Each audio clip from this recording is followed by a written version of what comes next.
நம்ம சுற்றி இருக்கிறவங்களுக்கு பிரச்சனை வந்தால் மட்டும் நம்ம ஈஸியாக சால்வ் பண்ணிடுறோம். ஆனால் நம்மளுக்குன்னு ஒரு பிரச்சனை வரப்போ ஏன் நம்மளால ஈஸியாக சால்வ் பண்ண முடியல? இதுதான் சோலமன் பாரடாக்ஸ். சோலமன்கிற ஒரு அரசர் வந்து இஸ்ரேலில் இருந்தார். அவர் எப்படி பெயர்பட்டவர் அப்படின்னா, அங்கே இருக்கிறப்போ எல்லாத்துக்குமே அவர் வந்து அட்வைஸ் பண்ணார், எல்லாத்துக்குமே அவரோட ப்ராப்ளம்ஸை சால்வ் பண்ணார். ஆனால் தனக்குன்னு ஒரு பிரச்சனை வர்றப்போ அவரால் ஏகப்பட்ட தப்பான ஒரு டிசிஷன்லாம் எடுத்திருக்காரு. இதுலேருந்து என்ன புரிஞ்சுக்க முடியுது அப்படின்னா, விஸ்டம்க்கும் செல்ஃப் விஸ்டமும் ஒன்றும் இல்லை அப்படிங்கிற மாதிரி புரிஞ்சுக்க முடியுது.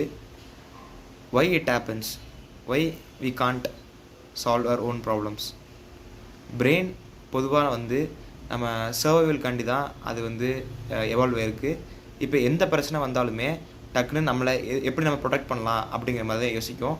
அந்த இடத்துல நம்ம லாஜிக்காக பண்ணணும் அப்படிங்கிற மாதிரி இதாகாது.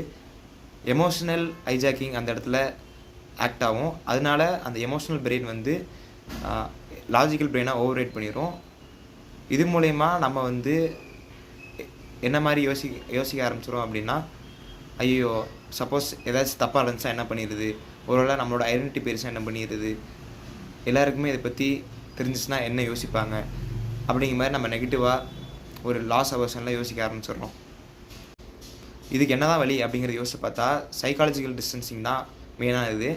அது மூலயமா நம்ம என்ன பண்ண முடியும் அப்படின்னா, மெட்டா காக்னிஷனோ இல்லை அந்த ப்ராப்ளமே நம்மளால் ரைட் டவுன் பண்ணி அதை சால்வ் பண்ணுறதோ இந்த மாதிரி நம்ம பண்ண ஆரம்பித்தோம் அப்படின்னா இன்னும் நம்ம எக்ஸ்ட்ராவாக இன்னும் நம்ம புரிஞ்சுக்க முடியும்.